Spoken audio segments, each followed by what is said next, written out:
शिवपुर नाम के गांव में दो दोस्त रहते थे, पवन और ऋषभ।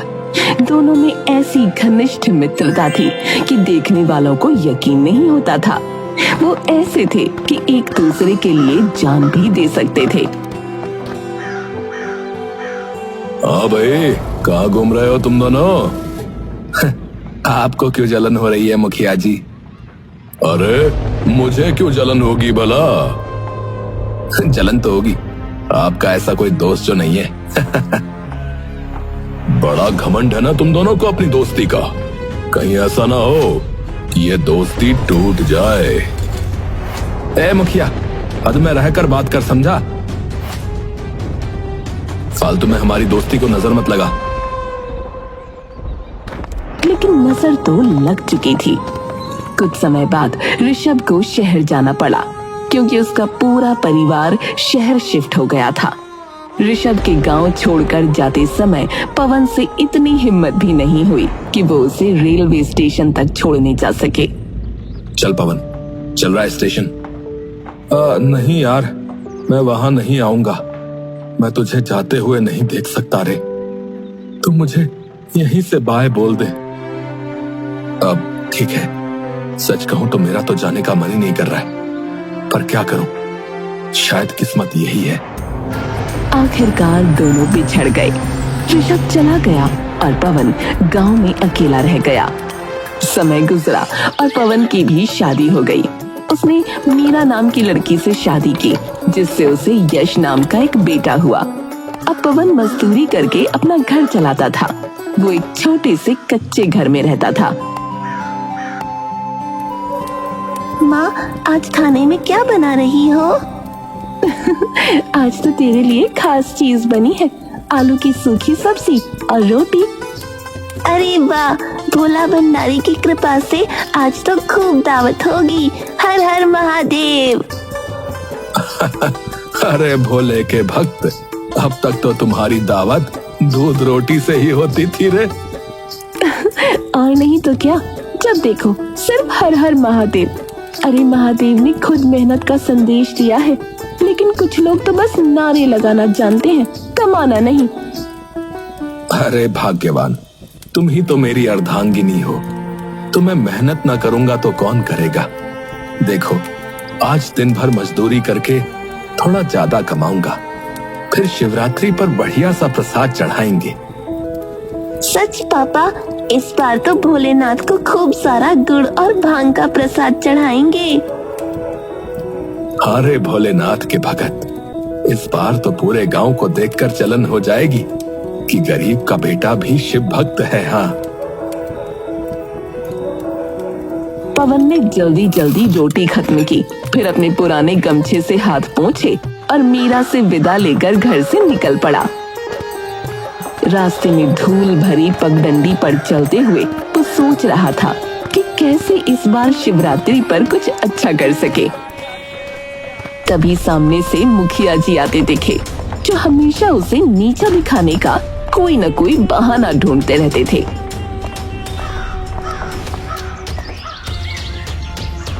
अरे पवन, कहाँ चला ऐसे जल्दी जल्दी? कहीं शहर तो नहीं भाग रहा अपने दोस्त के पास? मुखिया जी, मेरा दोस्त मुझसे दूर गया है, पर दिल से नहीं निकला है।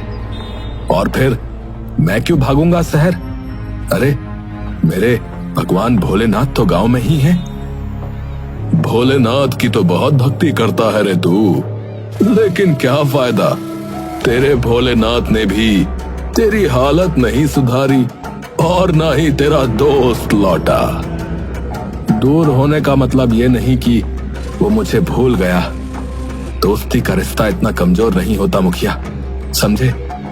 अच्छा, तो क्यों नहीं आया एक बार भी तुझसे मिलने? बोल, लगता है तुझे कब का भूल चुका है। वहां शहर में मौज कर रहा होगा और तू यहाँ मिट्टी में लथपथ है। देख देख मुखिया, मेरी दोस्ती को लेकर ज्यादा मत बोल, समझा?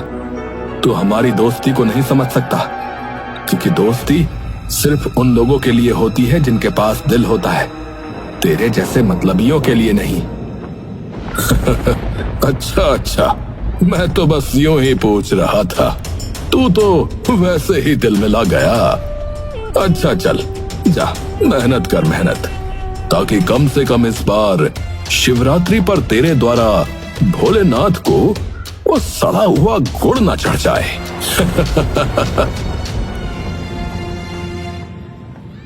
मुखिया की बातें सुनकर पवन का खून खौल उठा, लेकिन उसने खुद को संभाला और बिना जवाब दिए आगे बढ़ गया।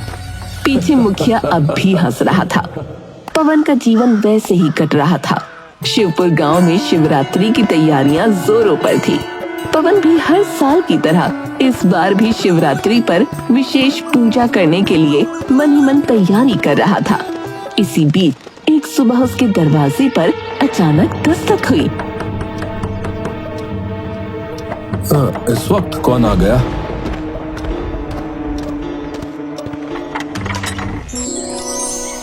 दरवाजा खोलते ही उसकी आंखें फटी की फटी रह गईं। सामने ऋषभ खड़ा था। कुछ पल के लिए पवन को विश्वास ही नहीं हुआ। वो दरवाजा वापस बंद करने लगा। अबे क्या कर रहा है पवन? मुझे अंदर आने को नहीं कहेगा? पवन जैसे किसी सपने से जागा और ऋषभ को गले से लगा लिया। उसकी आंखें खुशी से छलछला उठी। अरे तू सचमुच आ गया? अरे मुझे लगा मैं सपना देख रहा हूँ। सपना नहीं, हकीकत है भाई। बहुत दिन हो गए थे तुझसे मिले हुए। पवन ने उसे अंदर बुलाया और चारपाई पर बैठाया। फिर अपनी पत्नी मीरा और बेटे यश से उसका परिचय करवाया। बहुत सुना है आपके बारे में, आज देख भी लिया। पवन तो दिन रात आपकी बातें करते हैं। हाँ चाचू, पापा कहते हैं कि आप उनके सबसे अच्छे दोस्त हैं। और मैं भी कहता हूँ कि पवन मेरा सबसे अच्छा दोस्त है। परिवार से मिलकर ऋषभ बहुत खुश हुआ, लेकिन पवन के घर की हालत देखकर उसके दिल को गहरा धक्का लगा। अच्छा ये बता, तू क्या कर रहा है आजकल? अरे यार, मैं एक बड़ी कंपनी में ना काम करता हूँ। अच्छी खासी सैलरी है, सब बढ़िया चल रहा है। जय हो भोलेनाथ, मेरा दोस्त तो बड़ा आदमी बन गया। मुझे तुझ पर गर्व है भाई। पवन तो दोस्त की तरक्की की बात सुनकर खुश था, लेकिन ऋषभ का मन भारी हो गया। वो सोचने लगा कि उसका दोस्त इतनी गरीबी में जी रहा है और उसने खुद इतनी ऊंचाइयां छू ली हैं। वो पवन की मदद करना चाहता था, इसलिए उसने अपनी जेब से कुछ पैसे निकाले और पवन की ओर बढ़ाए। देख पवन, दोस्ती में कोई छोटा बड़ा नहीं होता। अब ये पैसे रख ले रे, तेरे काम आएंगे यार। अरे क्या कर रहा है तू? है? मैं कोई भीख नहीं मांग रहा। अरे भाई, ये भीख नहीं है, दोस्त की तरफ से एक मदद है यार। सुन ऋषभ, मैं गरीब जरूर हूँ, लेकिन खुददार भी हूँ। हाँ, मैं अपनी मेहनत से घर चला सकता हूँ, चाहे जितनी मुश्किलें आए। दोस्ती का मतलब पैसे लेना देना नहीं होता, समझा? ऋषभ ने हार मान ली। उसने बताया कि वो सिर्फ एक दिन के लिए आया था और अगली सुबह उसे वापस जाना था। ये सुनकर पवन फिर से भावुक हो गया और उसे गले से लगा लिया। दोनों ने पुरानी यादें ताजा की और फिर सुबह होते ही पवन ने ऋषभ को विदाई दी। वो उदास बैठा था, तभी यश दौड़ता हुआ उसके पास आया। पापा, कल शिवरात्रि है। आपने तो कहा था कि मैं इस बार शिव बारात में छोटा महादेव बनूंगा। अरे भोले के भक्त, तुझे तो सबसे शानदार महादेव बनना है। तो अब से तेरा अभ्यास शुरू। आ, तुझे महादेव की तरह बैठना और उनका आशीर्वाद देने का सही तरीका सिखाऊं। मीरा उसे शिवजी के रूप में बैठने और त्रिशूल पकड़ने की मुद्रा सिखाने लगी। पवन भी इस खुशी में शामिल हो गया। अगले दिन पूरा गांव शिवरात्रि की पूजा में मग्न था। पवन, मीरा और यश ने भी मंदिर जाकर जलाभिषेक किया। फिर शिव बारात निकलने का समय आ गया। यश महादेव के रूप में सजा धजा तैयार था और गांव के लोग उसे देखकर खुश हो रहे थे। वो नंदी पर सवार होकर बारात में शामिल हुआ। सड़कों पर ढोल नगाड़े बज रहे थे। चारों ओर हर हर महादेव के जयकारे गूंज रहे थे।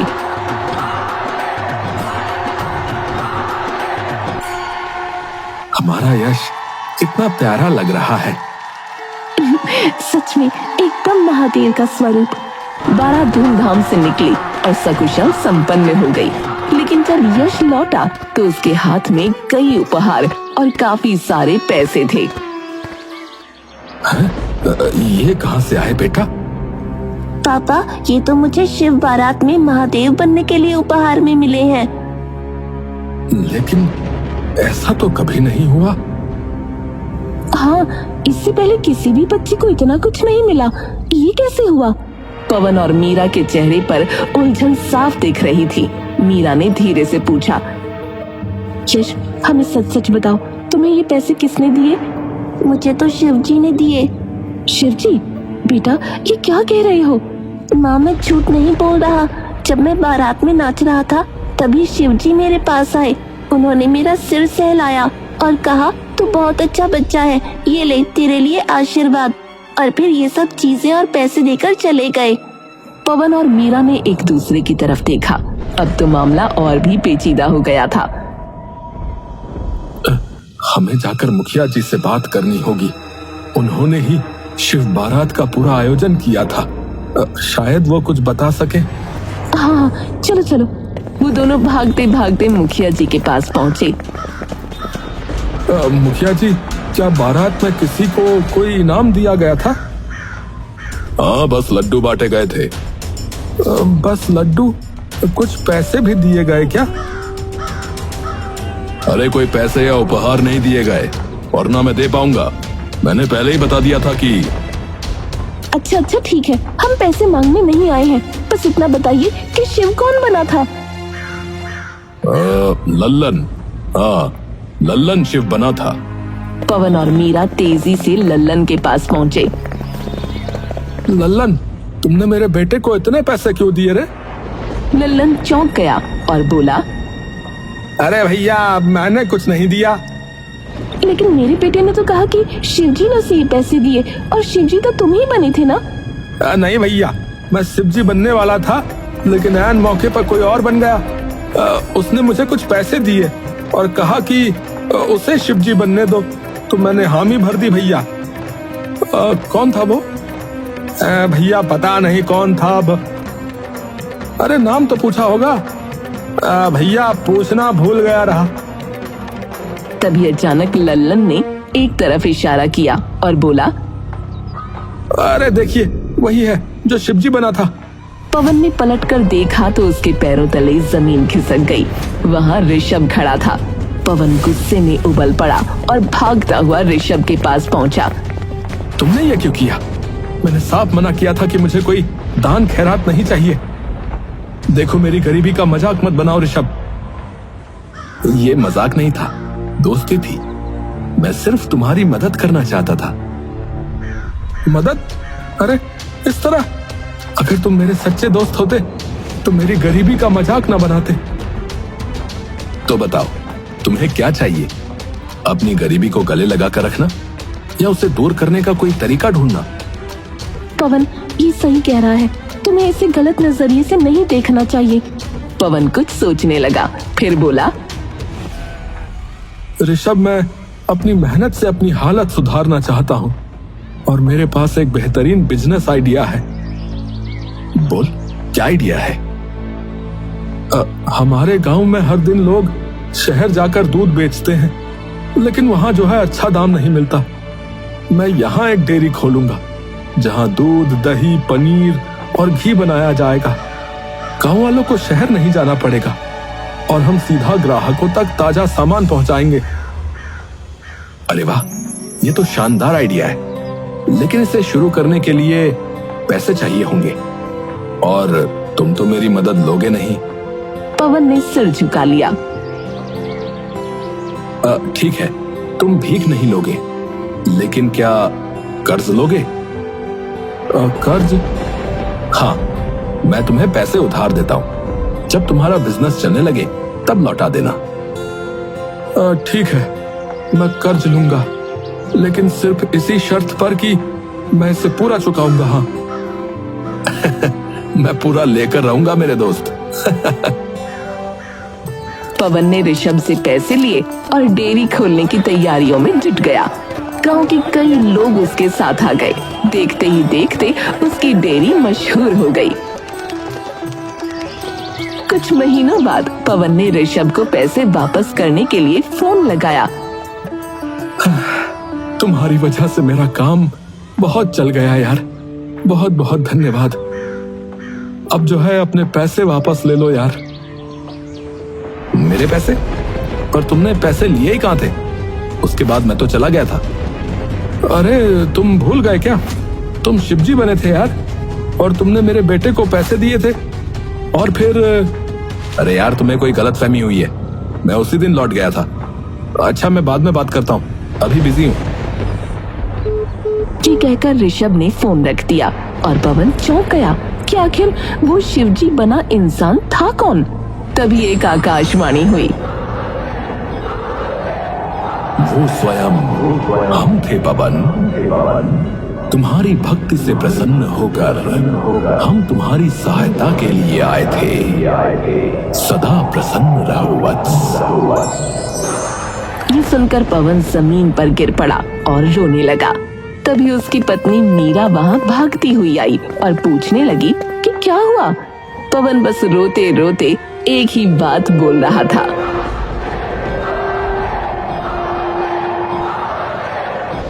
अरे अरे जय भोलेनाथ, जय भोलेनाथ, हर हर महादेव। स्वयं भोलेनाथ ने मेरी सहायता की है। अरे अरे स्वयं भोलेनाथ ने मेरी सहायता की है। स्वयं भोलेनाथ ने मेरी सहायता की है।